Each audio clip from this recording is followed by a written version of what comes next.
जो गुरुदेव ने नाम दिया इससे बढ़कर महत्व किसी नाम में नहीं होना चाहिए।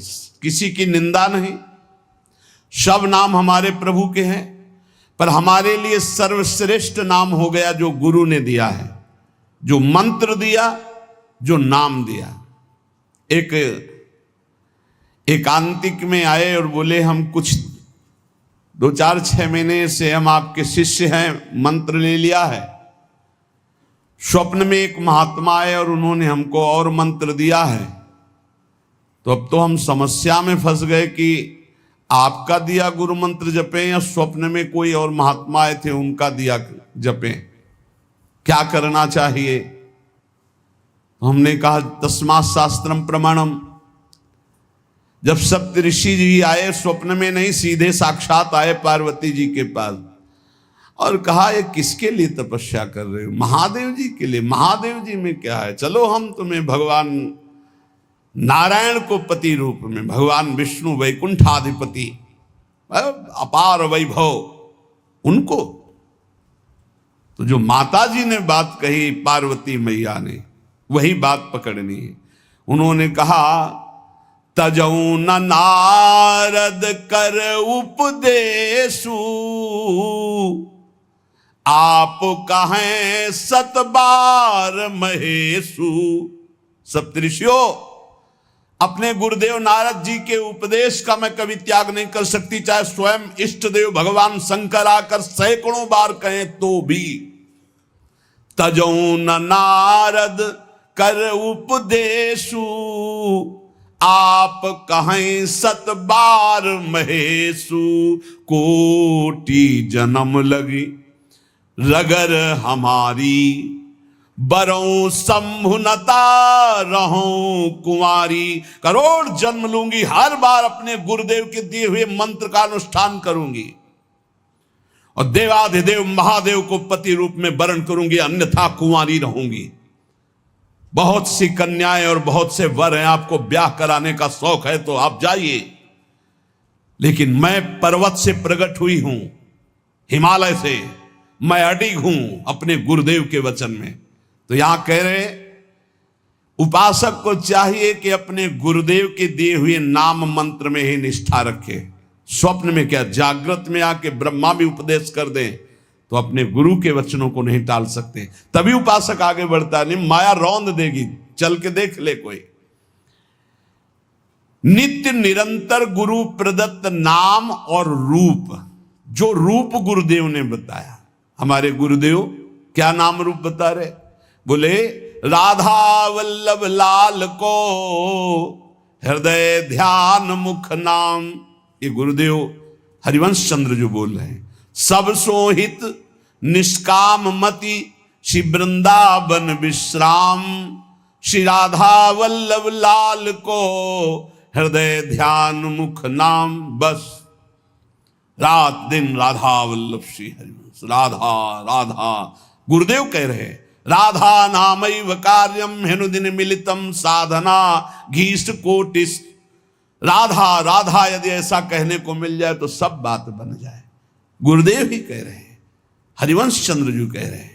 अनुल्लिख्यानंतानपि तदपि राधान मधुपतिर महाप्रेमा विष्टम तो परम देयम विमृशति तवैकम श्री राधे गृणते ही नामामृत रसम महिम्नः कह सीमाम स्पृशति उदास्यैक मनसाम।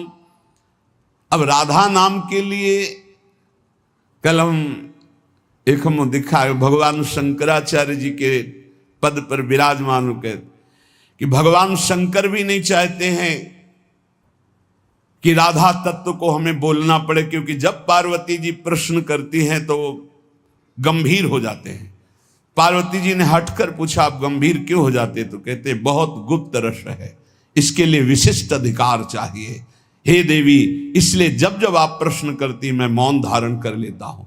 तो उन्होंने कहा जब भगवान शंकर मौन धारण करते हैं तो हमारी सामर्थ्य कहाँ कि हम राधा तत्व पे बोल सके। वो ऐसा बड़ा आनंद मिला। बोले हमारी सामर्थ्य कहाँ कि राधा तत्व पे बोल, राधा किशोरी कृपा करें और फिर वो हमसे बुलवाएं तो बात हो सकती है, हमारी सामर्थ्य तो नहीं कि मैं बोल पाऊं। ये बड़ा ही गूढ़ रस है। जब तक रसिक महापुरुषों के द्वारा दी गई सांगो पांगो उपासना नहीं की जाती, तब तक प्रियालाल के प्रेम सुना भी। ब्रह्मानंद में एक लगाकर 1700 परार्ध गुणा किया जाए तो जो श्यामा श्याम से सुख मिलता है वो लव मात्र होगा। ब्रह्मानंद लव मात्र होगा, गुणा करने पर जो संख्या आएगी, अपार सुख मिलता है प्रिया प्रीतम में। ऐसी प्रिया प्रीतम की प्राप्ति के लिए जो रसिक गुरुदेव ने नाम दिया है, मंत्र दिया है, रूप दिया है, उसी में हमें स्थित रहना है। देखो, मन को एक सच्चिदानंद में लगाना है। माया क्या करती, भटकाव बनाए रहती है, ये विक्षेप पड़ता रहता है। अब मन इसमें नहीं लग रहा है, उसमें चलो, उसमें चलो, ये इसकी चाल है। हमको सांगो पांगो उपासना पकड़ लेनी अपने गुरु प्रदत्त, अपने आचार्य प्रदत्त। चौथा, समस्त इंद्रियां भोग विलास के लिए लालायित रहती हैं, सबकी। अब इनको भोग देना भी है, बिना भोग के, बिना विषय के जीवित नहीं रह सकते। शरीर चलाना है, सेवा धर्म पूर्ति करनी है, पानी पीना भी विषय है, अन्न पाना भी विषय है, देखना भी विषय है, सुनना भी विषय है, सब विषय के अंतर्गत आता है। तो यहां अपनी इंद्रियों से जो विषय ग्रहण करना है वो भागवतिक करना है। जैसे हमें पानी पीना है तो प्रभु को अर्पित करके राधा वल्लभ लाल की जय, और फिर भावना करो हृदय में प्रभु विराजमान है, जलपान करो। भोजन भोग अर्पित किया, भगवत स्वरूप प्रसाद, हम प्रसाद पा रहे हैं। वस्त्र प्रसादी, सुनना भगवत विषय, देखना भगवत भाव, बोलना भगवत संबंध से। हर इंद्रियों के विषय को हमें भगवत संबंध से युक्त कर लेना है। यदि भगवत प्राप्ति करनी है, भगवत प्रेम प्राप्त करना है, तो पहला चरम लक्ष्य, मुझे इसी जन्म में भगवत प्राप्ति करनी, भगवत प्रेम प्राप्त करना है। दूसरा, बुद्धि का पूर्ण समर्पण अपने आराध्य देव श्यामा श्याम में। तीसरा, गुरु प्रदत्त नाम रूप लीला गुण सेवा उपासना सांगोपांग गुरु प्रदत्त। चौथा, समस्त इंद्रियां भगवत संबंध से युक्त।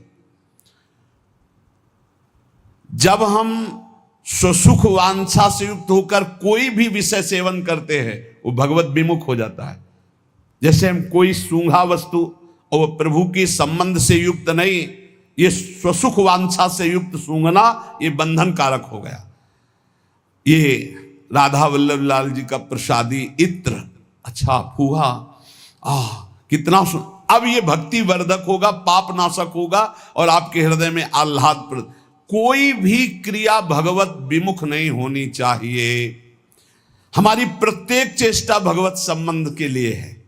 हमारा शौच स्नान भी भगवत संबंध के लिए। जैसे हम पात्र मार्जन करते हैं, ऐसे हम लघु शंका शौच आदि से निवृत्त होकर पवित्र होकर अपने प्रभु की सेवा, प्रभु के सुमिरन में, वो भी भजन का एक अंग है। समस्त इंद्रियां सदा सर्वदा केवल भगवत विषयों के संबंध में ही रहे, सो सुख वांछा में न रहे। पांचवा, जीव का चिंतन प्रत्येक क्षण पदार्थ, व्यक्ति, परिस्थिति, विचार भोगों के, क्रियाओं के, संबंधियों के, जहां जहां जाए वहां से हटाकर अपने लक्ष्य श्यामा श्याम में लगाओ, या जहां जहां जाए वहां प्रिया प्रीतम की भावना करो। जीवन का प्रत्येक पल किसी व्यक्ति के विचार में, वस्तु के विचार में, स्थान के विचार में, भोग विचार में, जहां जहां जाए वहां से हटाकर श्यामा श्याम में लगाओ, या जहां जहां जाए वहां श्यामा श्याम को देखो।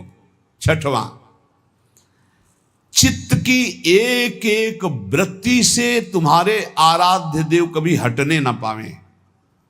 बड़ी उत्तम स्थिति होती उस उपासक की, एक एक वृत्ति भगवदाकार करनी है। जैसे समुद्र में करोड़ों तरंगे, ऐसे चित्त में लाखों करोड़ों वृत्तियां, हर वृत्ति भगवदाकार। गोपी जनों की थी, विक्रेतु कामा खिल गोप कन्या मुरारी पादार्पित चित्त वृत्ति, दध्यादिकम मोह वशादवोचद गोविंद दामोदर माधवेति। कैसी स्थिति, बोले बेचने जा रहे हैं दही, पर चित्त की वृत्ति में गोविंद बसे, मुरारी बसे, तो वो कैसे पुकार रही? कोई गोविंद ले ले, कोई दामोदर ले ले, कोई माधव ले ले। तो ब्रजवासी जन कहते हैं बावरी क्या बेच रही? तब शुद्ध आती, अच्छा नहीं तो बोल रही कोई गोविंद ले ले, कोई दामोदर ले ले, कोई माधव ले ले। विक्रेत कामा खिल गोप कन्या मुरारी पादार्पित चित्त वृत्ति दध्यादिकम। बेचना है दही और बोल रही कोई गोविंद ले ले, दामोदर ले ले, माधव ले ले। चित्त की एक एक वृत्ति श्यामा श्याम में अर्पित, ये बहुत आनंद का विषय। गाढ़ चिंतन, जब कभी भगवान की कृपा से तुम्हें सौभाग्य मिलेगा कि 2-4 मिनट के लिए शरीर का विस्मरण हो जाए, पूर्वापर की स्मृति लोप हो जाए और वर्तमान में जो चिंतन चल रहा उसी में तदात्म हो जाए, फिर देख लो कैसा आनंद आता है। कभी सौभाग्य से मिनट 2 मिनट के लिए स्थिति जिसकी आई हो या आएगी तो आप देख लेना, पूर्वापर का विचार खत्म, मैं कौन हूं, कहां हूं, कैसा हूं, सब खत्म। केवल स्मृति, मात्र स्मृति, भगवत स्मृति, प्रिया प्रीतम की स्मृति। उस समय जो आनंद उसका वर्णन नहीं हो सकता। यही आनंद आता है जब एक एक वृत्ति प्रभु में लगा दो। नित्य नई उमंग, नित्य नवीन उत्साह, नित्य नया आनंद उस उपासक को प्राप्त होता है जिसकी हर एक वृत्ति प्रभु में लग जाती है। हर एक वृत्ति लगाने से लगेगी, तत्काल थोड़ी कोई सिद्ध हो जाता है। भगवान ने इसीलिए गीता जी में कहा अभ्यास योग युक्तेन चेतसा नान्यगामिना। ऐसा अभ्यास करो कि चित्त की एक भी वृत्ति कहीं बाहर ना जाए। राधा राधा राधा वल्लभ श्री हरिवंश। 7वां, कहीं भी आसक्ति न हो, सारी की सारी आसक्ति, सारी की सारी ममता केवल एक युगल सरकार में। बहुत सुख मिलता है, अपार सुख मिलता है। जिससे प्यार होता है, अपनापन होता है, उसकी बात सुनने में सुख मिलता है। अरे वो दिशा अच्छी लगती है, वो दिशा अच्छी लगती है। जिधर अपना प्यारा बसता है ना, वो दिशा अच्छी लगती है। उधर से आई हुई वायु ऐसा लगता है प्यारे का आलिंगन हो रहा है। अभी वो प्रेम जागृत नहीं हुआ, इसलिए उस एरिया को कोई आ जाए, अच्छा आप उधर से आए, जहां अपना प्यारा बसता है उस क्षेत्र का कोई आ जाए तो ऐसा लगता है प्यारा मिल गया। उधर की वायु आ जाए तो प्यारा है। जहां प्रीतम जी देश की प्यारी लागे पौर, जिधर प्रीतम बसते उधर से यस्या कदापि वसनांचल खेलनोत। जिधर हमारी प्यारी जो प्यारे जो, सारी आसक्ति, सारी ममता एक बार युगल सरकार के चरणों में समर्पित करने का बहुत बढ़िया अवसर है। बार बार तो बनत नहीं। या संजोग अनूप मानुष तन वृंदा विपिन रसकन संग विविरूप, बहुत बढ़िया अवसर मिल गया है। मनुष्य शरीर, महामहिम परम पावन वृंदावन धाम का सानिध्य, रसिकों का संग और युगल सरकार की उपासना, सर्वोपरि उपासना। अभी आपने आनंद के तारतम्य में सुना। सारी की सारी आसक्ति, सारी की सारी ममता केवल युगल सर। जब ममता हो जाती तो श्यामा श्याम, ऐसे कोई बोले ना राधा राधा, तो एकदम हृदय में क्या दे दूं इसे, क्या कर दूं। बार बार एक ऋण सा हृदय में जागृत। इसने राधा नाम सुना दिया, इसने प्यारी जू प्यारे जू का नाम सुना दिया, क्या इसको दे दूं, ऐसा हृदय लगता है। ऐसा हृदय मिल, जिससे सेवक जी महाराज कहते, जो हरिवंश को नाम सुनावे तन मन प्राण तासु बलिहारी। तन मन प्राण न्योछावर है उसके ऊपर, जो एक बार बोले श्री हरिवंश। सेवक जी महाराज कह रहे ये है आसक्ति, इसे कहते हैं ममता। जैसे गोस्वामी तुलसीदास जी कह रहे, तुलसी जाके मुख से धोखे निक्षत राम, ताके पग की पगतली मोरे तनु की चाम। धोखे से भी निकल जाए राम, बोले वो इतना पावन हो गया कि उसके चरणों के तलवे और मेरे पूरा शरीर। गोस्वामी तुलसीदास जी कह रहे ये जब रास्ते में नौजवान राधा राधा, एक भाई तो ऐसे कहते श्री राधा श्री राधा, एकदम हृदय उफान आता, क्या दे दूं, क्या करूं इनको, कैसे। नाम में अपार सुख तब अनुभव आएगा जब आसक्ति हो जाएगी। अभी आसक्ति अन्यत्र है, नाम में आसक्ति तो है नहीं। तो एक उपासक, ये मुझे नाम जपने में श्रद्धा नहीं हो रही, बिल्कुल ना हो, आप चिंता मत करो। भाव शब्द समझिए, कुभाव अनख आलसहु, नाम जपत मंगल दिशि दसहु। भाव से जपो, कुभाव से जपो, मन लगे या ना लगे तुम्हें फल मिलेगा, पक्का मिलेगा, मंगल दसों दिशाओं में होगा। विश्वास करके जपो तो, और एक दिन जब स्वाद लग जाएगा तब आप भी ऐसे ही बोलोगे जैसे बड़े बड़े संत महापुरुष बोलते हैं, नाम जीवन, नाम सर्वस्व, नाम ही हमारा प्राण धन। सारी आसक्ति, यही हमारी साधना है कि हमारी कहीं आसक्ति ना हो जाए, हमारी कहीं ममता बंटवारा में ना आ जाए, कोई हमारी ममता को बांट न ले। केवल प्रियाजू में ममता, केवल जुगल चरणारविंद में ममता। मन में भगवत स्मरण, तन से समाज सेवा, भगवत सेवा, परिवार सेवा, प्रियालाल की भावना से लालसा भगवत प्राप्ति की, भगवत प्रेम की। जीवन धन्य चल रहा है, किसी से प्रमाण की जरूरत नहीं। ध्यान दीजिए, आपका जीवन धन्य है। कैसे? बोले सारी आसक्ति, सारी ममता प्रिया प्रीतम में, मन भगवत स्मरण में, तन समाज सेवा, परिवार सेवा, भगवत सेवा, श्यामा श्याम की भावना में युक्त होकर, और चाहत भगवत प्राप्ति की। बस इस बार तो भगवत प्राप्ति करना है, इस बार तो मुझे भगवत साक्षात्कार करना है। 8वां, जीवन में राग द्वेष न रह जाए। बड़ा खतरनाक है ये राग द्वेष।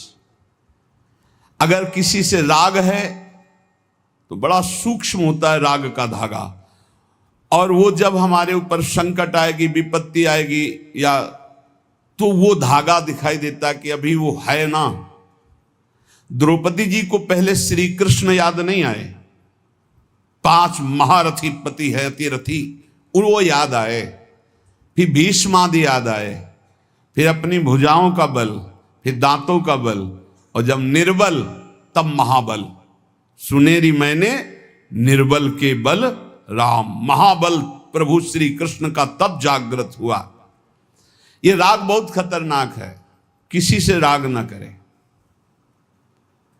यही राग जब प्रियालाल के चरणों में अर्पित हो जाता है तो अनुराग कहलाता है। जब शरीर भोग, शरीर संबंधी, यही बहुत फंसाव वाला जन्म मरण चक्र का मूल यही राग है।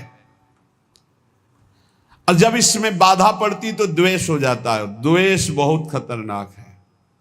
भजन कर रहे हैं, कई वर्ष पहले किसी ने कुछ कहा, याद आ गया और जलने लगा हृदय। उसकी पूरी सामने झांकी है, भजन कर रहे हैं प्रभु का, और झांकी है उस द्वेष जिससे हुआ है, और हृदय जलने लगा। या कभी वो सामने पड़ गया तो देखकर जल। द्वेष ना होने पावे, अजात शत्रु ते सदा। भक्त अजात शत्रु होता, एक भी पूरा सृष्टि में शत्रु ना होने पावे। तो बोले क्या भक्त से क्रोध लीला नहीं होती? क्या भक्त क्रोध नहीं करता जैसे द्वेषी पुरुष करते हैं? बोले होता है, लेकिन भक्त का द्वेष ऐसा होता है जैसे जल में रकील खींचो, कितने सेकेंड, बस जितने में खींच रही उतने में, इसके बाद नहीं। ऐसा नहीं कि उसके चिंतन में आएगा कि वो बहुत दुष्ट है, ऐसा कभी नहीं आएगा। अगर कभी ऐसा दिखाई दे रहा है तो वैसे जल में जैसे ऐसे, बस ऐसे किया, खत्म। और संसारी पुरुष का द्वेष कैसा होता है?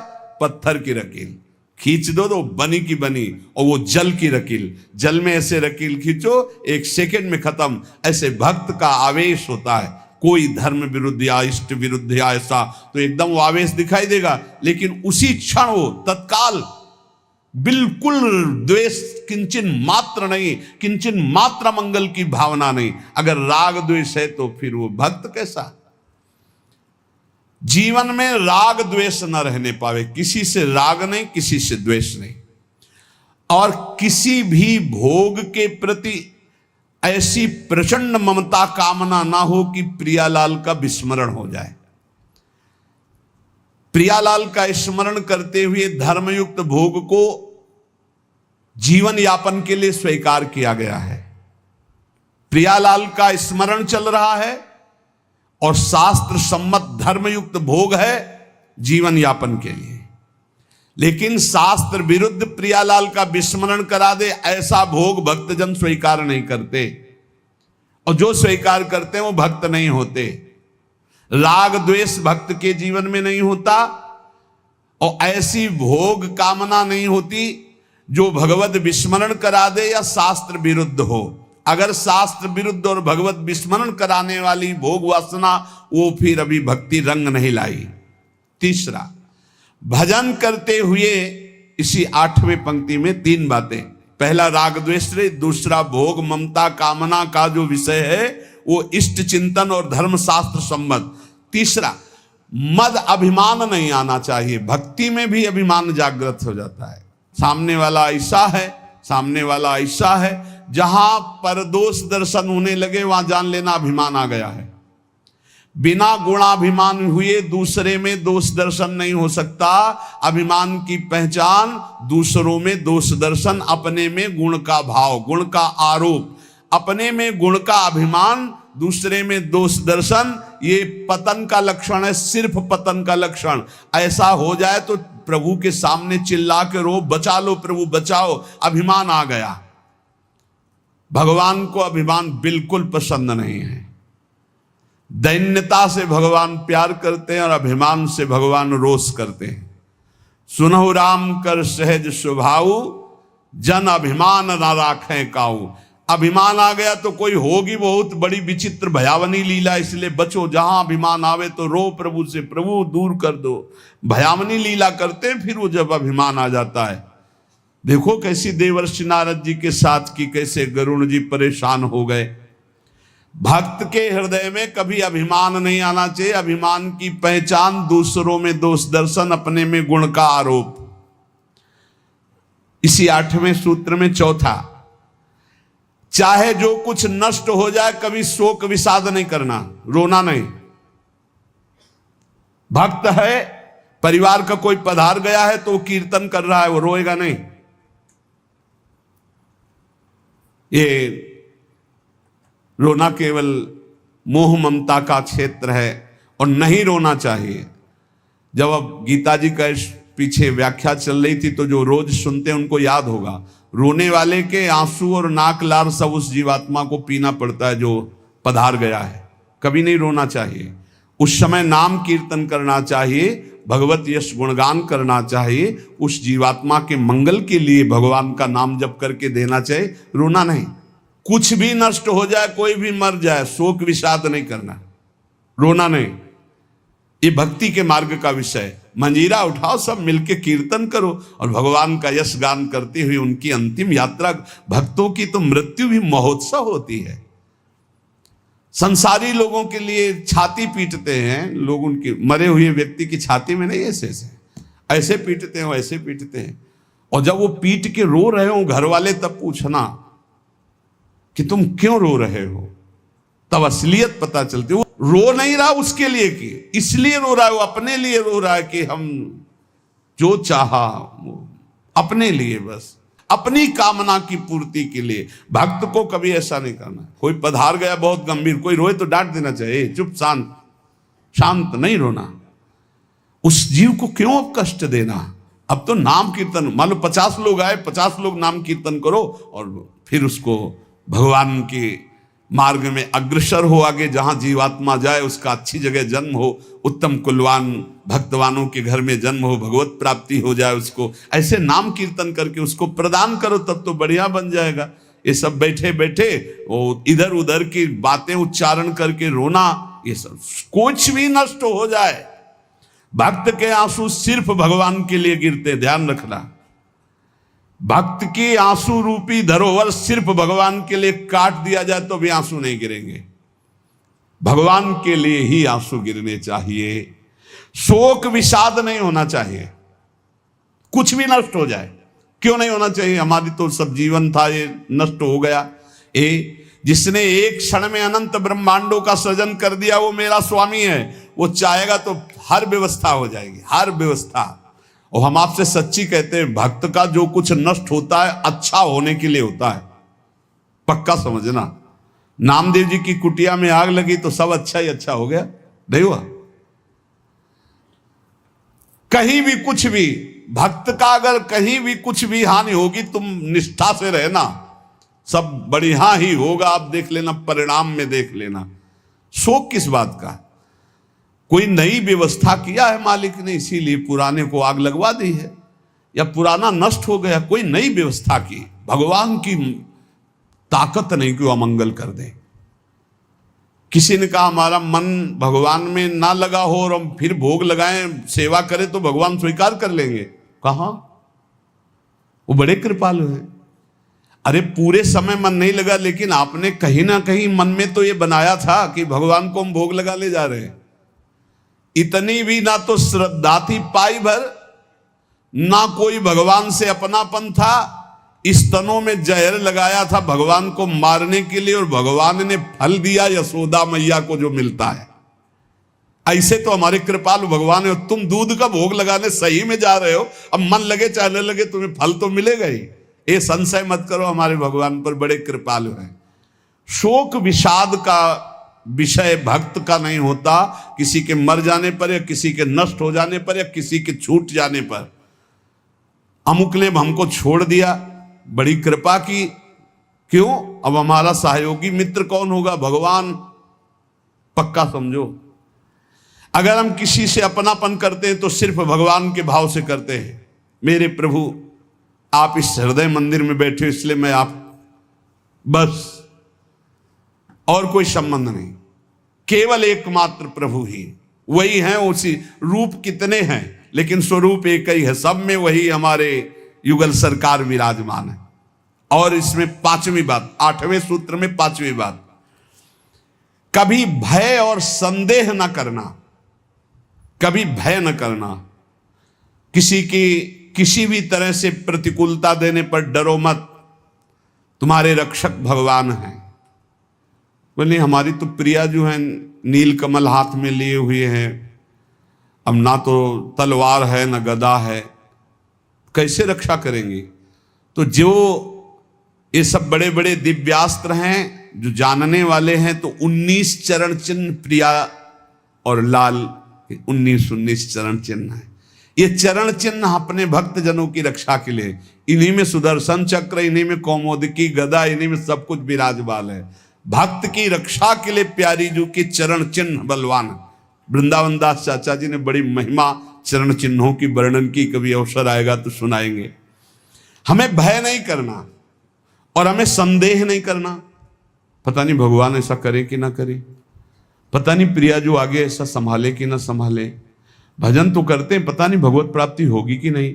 अरे इधर भोग भी नहीं भोग रहे हो, इधर भजन भी कर रहे हो, प्रियालाल मिले कि ना मिले, पता नहीं ये भजन सही है कि नहीं सही, इस मंत्र से काम होगा कि नहीं होगा, ये जो नाम कह रहे हैं राधा नाम, इस नाम से होगा कि नहीं होगा। संदेह न करे, संशय न करे।